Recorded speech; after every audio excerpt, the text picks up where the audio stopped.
everyone, and welcome back to the Sporting Global podcast. And today I'm here with Carlota. And Carlota, welcome to the podcast. It's a pleasure having you here. Yeah, thank you, Ole. It's also a pleasure for me, and looking forward to go in depth into questions and answers. Absolutely. Well, I'm thinking I'm going to dive right into it. I'm kind of like just curious if you could share a little bit about your academic and professional background. Like, just share us a little bit about who you are, your story, and what's your role today. Well, actually, I come from a background in business. I studied my BA in international business at Esei. Actually, I studied at Esei. Nice. International Business School almost maybe more than 12 years ago. Yeah. And I moved to London to finish my last year to Westminster University. And after that, I decided to stay for about 3-4 years. And I studied my MSc in e-business, innovation, and markets. Right. So it was one of the newest programs in e-business and innovation at the time. Right. And I work mainly for startups. Nice. In London. And well, I always enjoy my business side, right? And it was at the time, it was my father, because Esei is a family business school. Right. Set up by our father more than 30 years ago. And he really wanted to retire, and he asked me to join the school. And I had my doubts, right? Because it's a family business. You really need to make the step because it's easy to access, but it's a very difficult decision somehow to leave. Yeah. So right. yeah. And then I joined Esei with my previous experience, and I was only 27. Right. And I became, together with my brother, directors of the school. And a big challenge because it was the year of the crisis, right? Mm-hmm. Several years ago. Yeah. So we launched all the masters that we currently offer. And I developed I put all my, say, business, marketing, and strategy skills into practice. Right. And years later, and after the crisis and traveling here and there, I moved more into my polarity, which was that of course, I'm in business, but I feel myself very much into spirituality, meditation. So I trained myself to become a yoga instructor. So I'm also an Ashtanga Vinyasa yoga instructor, and I'm into yoga kids and families. Right. So it's true that I studied my master's and other in coaching and NLP. And lately I do combine my two polarities, which are mainly the business woman. Right. And they call it the coaching NLP yoga Carlota. So this more or less what I do. It's true that in this time I've been teaching a lot. So I love to communicate to students and see this spark in their eyes. And also somehow I love learning. Yeah. It's one of my key values. And this means to me that I love sharing. So so I've been teaching as well some e-business, marketing, now coaching, and I do one-to-one sessions. So this is more or less what I do. Right. Well, I mean, like it's a really interesting background. I think, like, as a young, I guess, entrepreneur, like, from my side, like I was, 26, 27 when I was like starting Sporting Global, and I was thinking as well, like you, like sort of like in that startup bubble, like, and then have to go sort of like into like, okay, I have family business, an academic world too, which I guess is in a sense sort of like been struggling, I guess, in a sense with innovation. How was that transition for you of sort of like, like your innovative mindset was trying to put that into the academic bubble that you went into? How was that for you? If I'm honest, I had a good thing here was that Esei has always been very, call it modern, in a way that we have always been working with real business people. Yeah. and industry experts. And this means that even, of course, if we follow the academics and we do follow what we understand as a university, Right. um, I had certain level of flexibility, and I actually, from the very beginning, was able to make not crazy but very innovative things, and Right. taking the students into a real consultancy project to very different industrial visits, and get to meet entrepreneurs, but go with Yeah. the whole class to have a coffee. And this was years ago, Right. to some other things. So it's true that, of course, in certain areas, Yeah. I recognize I lacked the expertise myself, Mm. but I was always, we have always been surrounded, and I think this is the key, by the key top professionals.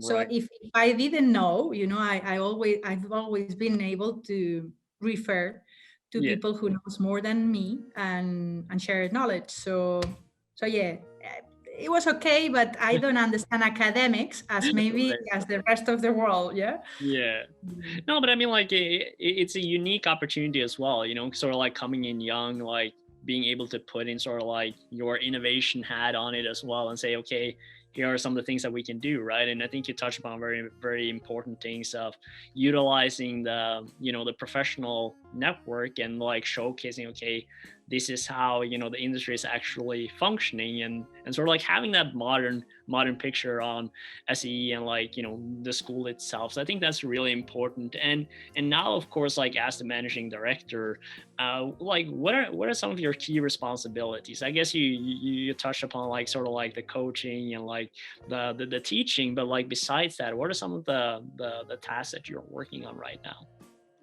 Lately, and thanks to our previous steps, I do manage our team, right? So Right. we have a team of about 10 people. Right. It's true that we are 10, but it's like if we are 100, which is Yeah.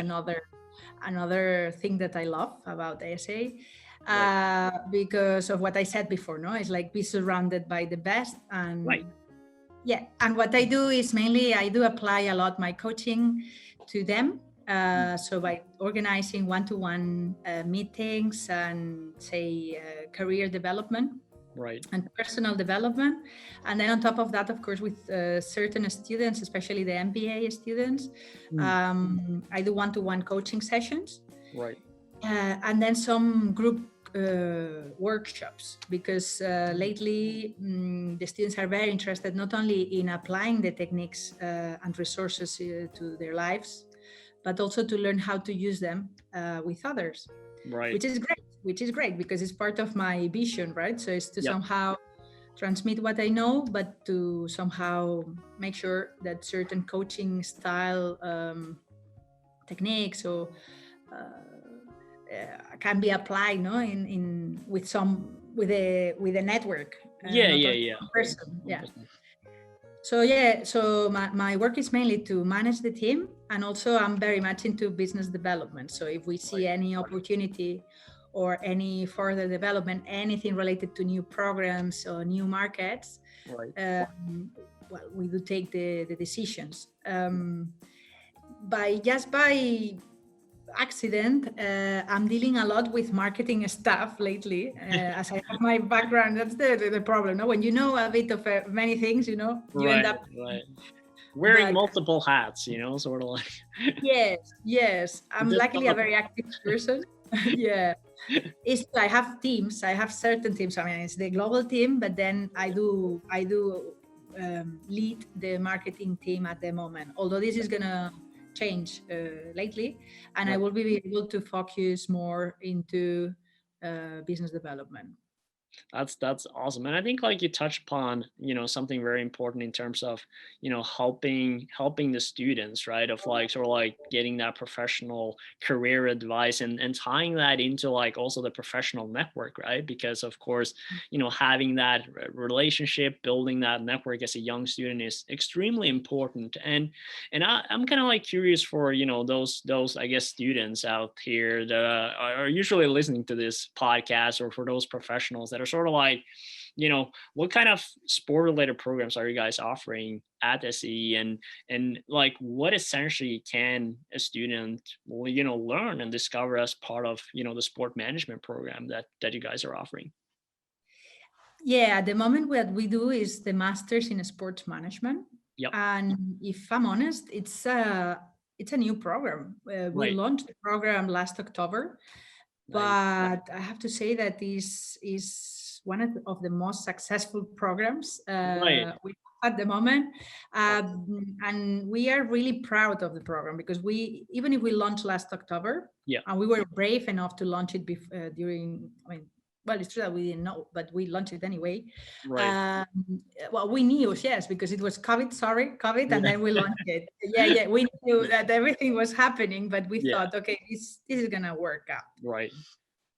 And if it works out, is mainly because we found a niche in the market, and is that many other, say, universities or business schools are offering business management, but probably 70% of the program is business and Mm. 30% of the program is sports. Right. And what Right. we decided to do was from the very beginning and assessed by sports professionals Mm. and companies was Right. to really do a 100% 360-degree Mm. sports program. Yeah. So this is working out very well. And then on top of that, it's true that another podcast I would recommend my brother to be interviewed as well, because he comes from the sports world.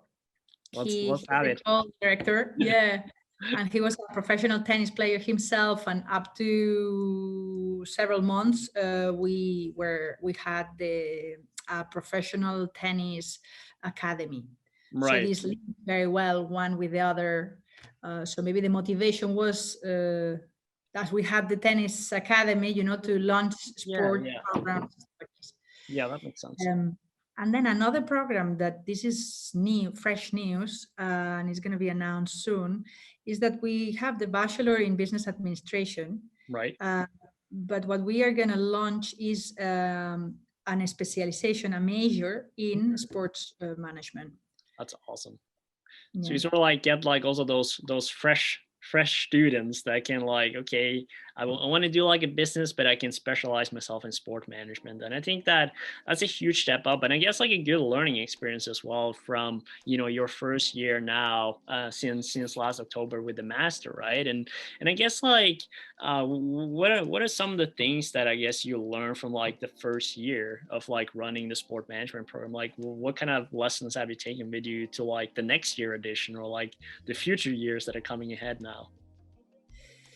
Well, I would say that the two of the most important things I would say is, again, have the best professors. I mean, we have amazing top professionals coming from the industry, right? So, for Right. example, one of the professors have been working in sports for more than 20 years in big brands, like Adidas and even the Circuito de Catalunya. Mm. And I mean, I have the list here, but Right.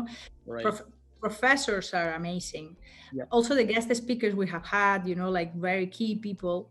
And then the students. So our recruitment process, we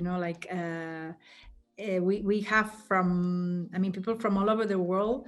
Awesome. But it's not that we need a huge background in sports or a lot of experience, but we among our students we have some with quite a lot of experience in the field, Mm. or even some of them are athletes Right.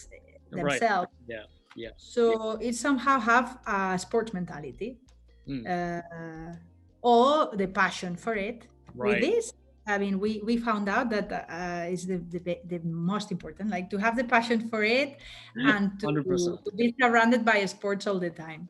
Yeah, yeah. No, I But mean, like it's at the end of the day, it's your passion, right? Of like, and I think that's what drags a lot of people into sports as well, because it's just, unique. It's something, special to be part of, and I guess like, having that opportunity to work inside, learning, and I think it's very important as well, as you thought, mentioned in terms of like, bringing these guest speakers and professors, from the industry that are like, working there, been working there, and sort of like knows the ins and outs, like how are you going to succeed? Like, what are the things you actually have to think about? And I think that's an extremely valuable thing to have part of a program.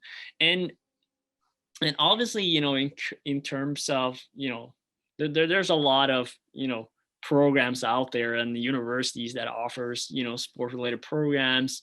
And what would you say is sort of like unique about SE, and like why would you sort of like be a great option or choice, for a future sports student, professional, or maybe even athlete, that are looking to, enhance their knowledge within this field? And yeah. Yeah. Well, one of the main key things, I think I mentioned it already, which is that is 100% in sports. This Right. is what I Yeah. think is the one of the most important. And then another thing I would say is mainly that we organize on top of this. We know that the candidates are active, so we do organize lots of industrial visits, and also, I mean, this year has been, many of them have been online, Right. but we have been able to combine some, Yeah. offline. So we do offer extra value, right?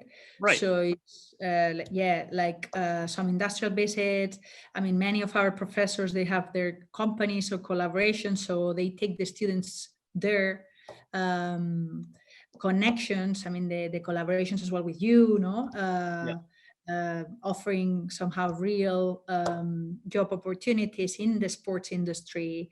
And of course, the syllabus. The syllabus is very strong because it's from Mm. like all the hot topics and new trends in the sport industry to financial management in the sports industry, Right. media and entertainment, the media technology in sports, which Yeah. is moving very fast, and there is a lot to learn. Law and governance. So every single subject, is Right. focused in sports, and you get to become an expert in the field. And if you know about the industry, you get to learn, say, three times what you could learn, from. It's quite an speed learning Mm. 1 year program. Yeah. Yeah. So yeah, I would say, I mean, also marketing ethics and governance. So it's very complete. Right. So sorry, getting back to the point, I would say that we were really, as this was designed also by professionals in the sports. um, it aimed at somehow covering the need, Mm. in the market. And and yes, it's all really up to date, innovative, Right. sport focus, industrial visits, um, top guest speakers. Yeah, so I don't know what else to say. I mean, it's true. On top of that, at Esei, we have very beautiful values, not only for sports management but for all the programs, right? Yeah. Which is kind of a family Mm. environment. Right. We look for every single candidate. We get to know them by name and surname to understand their needs. Try to somehow, with those coaching or without, even the professors or our head of academics or academic department, Right. they cater their needs. Yeah. And yeah, I would say, um, it's all very international. It's full of different faces, different colors, from more than, I would say, 40 different nationalities. Wow. So we Very have like sports management on one hand, and then the essay as yeah. a general one, which is a very good atmosphere. And I think overall it gives the students, they're all very happy, I, really. I think it's a very important thing as well to highlight in terms of sort of like the community that you guys are building, and sort of like that personal relationships, because I think a lot of the problems as well, like especially maybe like at major schools and all this, is that you just become a very tiny piece in a major puzzle, and then sometimes Yeah. you don't get that personal coaching or relationship or what it is. But I think it's very key, like being innovative, like utilizing the industry for what it's worth, and I guess like adapting that to the changes that is happening in industry too, with the pandemic, with things coming up, that that you're having a program that follows sort of like the trends in the industry per se. And I think that's is a really key element. And I guess like if you should sort of like give like some tips, for students that are sort of like looking for programs, and maybe don't know like exactly like what they should think about, like trying to find a program that suits them. Like, what are some of the tips, like at a general level, I guess, like you would recommend them, without like of course like saying okay you have to go to SAE, but of course it's a good option. Yes, But sorry, because my last question was a little bit commercial. I found myself, but this, I think I really believe in what we are doing. No, but No, no. it's a key thing, and it's a great program. But from like a general standpoint, like what are some of the tips, I guess, that you would give, like for anyone who's like, okay, I want to try to find my perfect program. I see. Well, I mean, the first thing I do with many of our students is true that they have already chosen, no, Mm, their degrees. But if I have in front of me, a person who is deciding what to do, I right. would say the first question is mainly in Spanish we say para qué, no, which is like the meta objective. The meta objective is mainly to find out what does make you be who you are, right? So Right. what is that important, that you Mm, cannot live without that.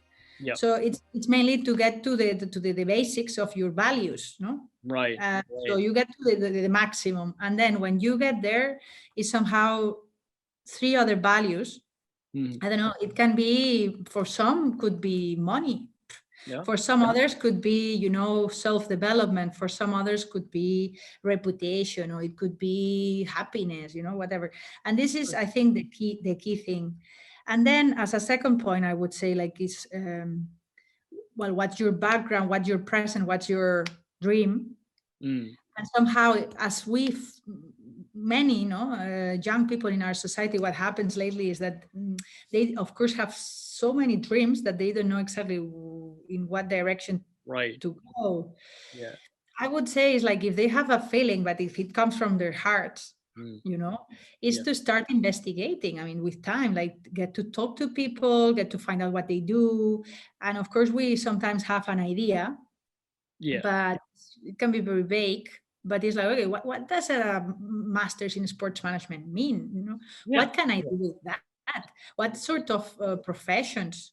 I mean, is it something that I do connect, or I do it because it's the future?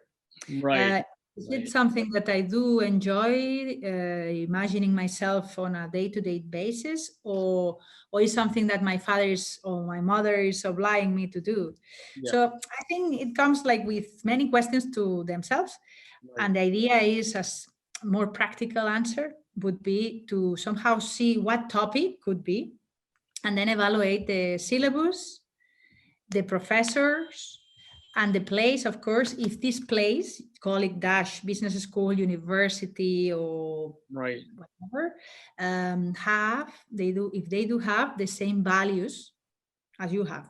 Mm, If yeah. this is the case, then I think it's fine. Because what I meant before is like, I mean, if you're very or completely independent, that you want to do things on your own and you don't care much about community, for example, then there are places for that.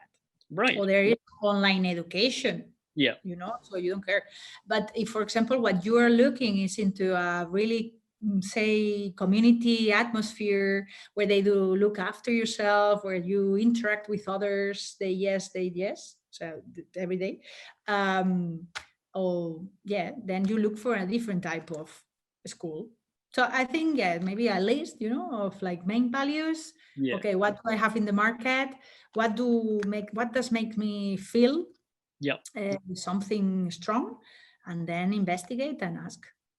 This is more what I would say myself. I mean, Yeah. like, I think it's a great advice, and I mean, like, at the end of the day, I think you should follow your passion and your heart. That's sort of like as you talk about too, and I think I'm very glad that you sort of like brought up like the values, right? And even looking at that from like a university side that you're maybe going to use. Okay, maybe it's a year, maybe it's two, maybe it's three, maybe it's more, and it's like, okay, is this a university or business school or program that that I want to be associated with, that I that thinks the way that maybe I think. And I know it's not easy to sort of like, understand all those things when you're sort of like younger, you're maybe like going to your bachelor or something like that. But I think it is important to start thinking about like, okay, what do I stand for? What is important for me? And as you said, like whatever that is, there are programs and universities or schools out there that are to like would work towards whatever you're seeking. So sort of like work on your like understand yourself first. I guess is kind of like a tips, I guess, that we sort of like Yeah, ending up here with. exactly. And another thing, of course, is that it depends if the student is selecting a bachelor's or a master's. Right. It's a different Yeah, thinking process as well, no? for sure. When it comes to bachelor, I would say, I mean, of course it is important, but maybe it's easy to go to a more generic bachelor if you are not sure, no? I mean, Yeah, if you feel that you have the call to become a psychiatrist, I mean, or a doctor, then you go into this field, right? But right. when you don't have it that clear, Yep. maybe to choose a more general bachelor Right. is not a bad idea, and then you get to specialize Right. after So like you were you talking about with practice, the you work. SE sport management, sort of like having that opportunity. And when it comes to masters, yeah, I mean, I think if after the bachelor or after the working experience in the field, Mm, it's a bit easier somehow to choose, no, right. the specialization. So, yeah. But it's important, sorry, if this is the case, to somehow as well evaluate what are the career prospects, and how do you imagine, no? Not only what do you feel like, which I said, but Mm, how do you imagine yourself, no, after right. your studies, Yeah. in what position or doing what. Where do you want to go? But I think it's also one thing we haven't talked about is also like the changes, that kind of like can change without that, student journey as a both in bachelor and master, right? Where you sort of like, I have this goal, I want to work for this club, or I want to do that, or I want to do that, right? And then you're like, oh, having that open door, I guess, like open door mindset, and sort of like understanding that, you might end up working in that industry or whatever, but maybe you're going to end up doing something completely different. And I, Right. and, Yeah, you're right. Yeah, yeah. This is another. Yeah, yeah. And lately we have been well, we became experts, right, in understanding change, and well, right. we sure we have like certain ideas, but Yeah. everything can change. So yes, yes, I agree with that. And even ourselves, what we consider is like, of course, the program is very well structured, but if, for example, we evaluate or we see that the industry is offering something completely new, and we will adapt as well. Right. No, I mean, like that's the way to go. And I'm thinking like, just I guess as you has been sort of like working very closely with the students, at SE as sort of like personal coach, and like helping them a little bit on their career development, and I guess like in this challenging time, and I guess like if you just look at it from the last year to like the pandemic, like what are some of the typical questions that you receive, and what are some of the tips I guess you've been sort of like guiding them with in this process? Because I think there's a lot of people out there is like it's still pandemic, still things are, kind of opening up, but at the same time, like, where do I go? How is this impacting maybe my student career or something like that?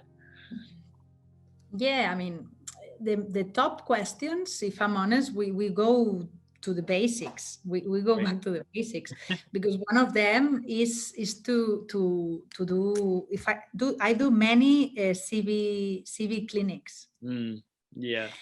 because it's, I mean, your CV in the end is your, or your profile, no, Right. is your face. no, to Yeah. the companies. So what I find out from many students is that um,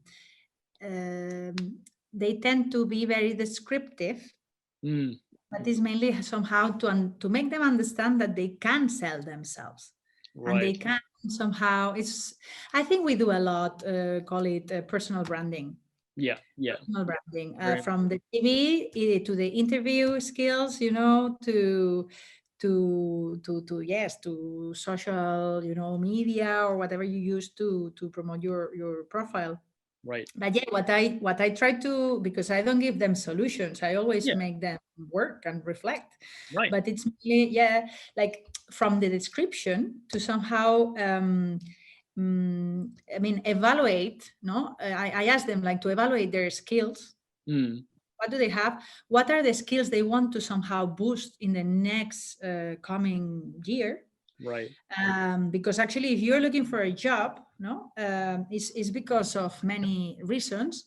Yep. But then you probably have skills that you want to be recruited, but you want to develop certain skills Right. if you get this job. No, if Yeah. not, why are you going to stay the same? No. No, of So course not. it's mainly what's your prospect, and another thing is your achievement. No, it's not the same to say like, yeah, I don't know, I was organizing sports events. Yeah. Then I organized like 10 sports events, managed to get I don't know, 5,000 people or five attendees prevent. I don't know, just to say something, no, that it's mainly Right. achievement. No, what have you Yeah. got? Not only numbers, but in so the CV clinics, I would say, and the personal branding is one of the top things. Yeah. And then we move into a lot, if I'm honest, they're very interested in, I mean, another thing is objectives, Mm, because it's some of the basics in coaching, no? It's like mm, um, to somehow learn, no, how to set objectives, how to do right. action plans, how to make a big objective and Right. objectives, affordable. And the thing is that this works well because it can be both for like for Yeah. professional or personal. Right. And the third thing, they are very interested lately in NLP, in neuro linguistic programming. Mm, um, I don't know, maybe it can be my own influence, because I do really believe in NLP. yeah. But we work a lot into somehow relearning things that are not useful anymore when Mm, it comes to emotions, when it comes to fear, when it comes to, and very realistic. I deal with very realistic topics, no, but it yeah. can be from like fear to somehow go to a certain, or get a certain job. I don't know, Right. some people Right. may feel not ready, or Yeah. uh, and then on the other hand, it's like some other students tell me, like, listen, I took this internship, but I hated it. I didn't like it, Mm, and I kind of asked them like, about why? What did you do? What did you like? What didn't you like? mm, And somehow to relate to stuff or to experiences in your life that you have liked very yeah. much. Yeah. To Yeah. somehow connect again with those emotions that make you happy, Right. or connect with your values. So in the end, it's mainly to somehow as well, I support them to with when it comes to looking for the right, say, internships or jobs for themselves, without or taking all beliefs behind. Right. No, I Uh, think it's a very, crucial element of working on yourself and being able to reflect. And we say this a lot as well for like the people we have as interns or staff as well. Like one of the key questions we ask them like is like, like about, how do you see yourself? Like what are your values and what are your skills? Right. And I mean like it said like I don't it's not like you have to know, but it's just like, are you able to reflect? Because mhm. that's a key factor. If you're not able to reflect and sort of like, okay, what can I do to improve? Or like, where are my weak spots or what am I good at? because I mean, like, I know I'm not good at everything. So like I find people that are better at me in those things, but I also know what I'm good at. So it's kind of like understanding yourself and working on those kind of things.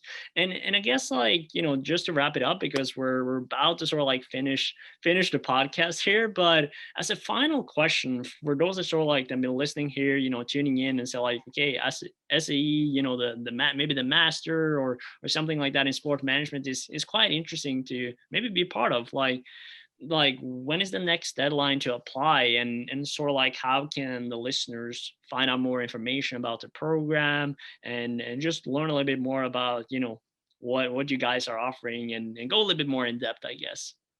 Yeah, I mean, it's true that we have a very, very friendly admissions department, and they are willing to offer like information, at any Yeah. time. So you can book your appointment online. We also offer some open days. So Right. we had one last week, but we are Nice. going to have another one in June. And I mean, if we have candidates very interested who, I mean, it's true that the classes finish in June, end of June. But if there is any interest, we open the doors. So actually, like the potential students can also participate in some of the future or guest speakers or some of the sessions, to see what Yeah. it is being a student. Yep. But we work on a first to come, first to serve, if I'm honest. Right. A Right. maximum number of places, Yeah, that makes sense. which is 22, 25 per Right. class. We Yep. try not to, it's true that lately, as we offer hybrid sessions, so that you can come to campus, but you can also connect Mm, remotely, because yeah. we Yeah. invested a lot in technology to do Sure. that. We have a higher capacity, but what I mean is like it's first to come, first to serve. Yeah. Makes sense. At the moment, we have a high demand, as I said, Yeah. and I mean we have about 15 students already for the fall intake. Right. So the next intake is in October. Right. Got it. So yeah, so we have several months, and we have now a capacity of 6, 7. Yeah. But masters, for the bachelors, as we haven't announced it, it's Yeah. coming.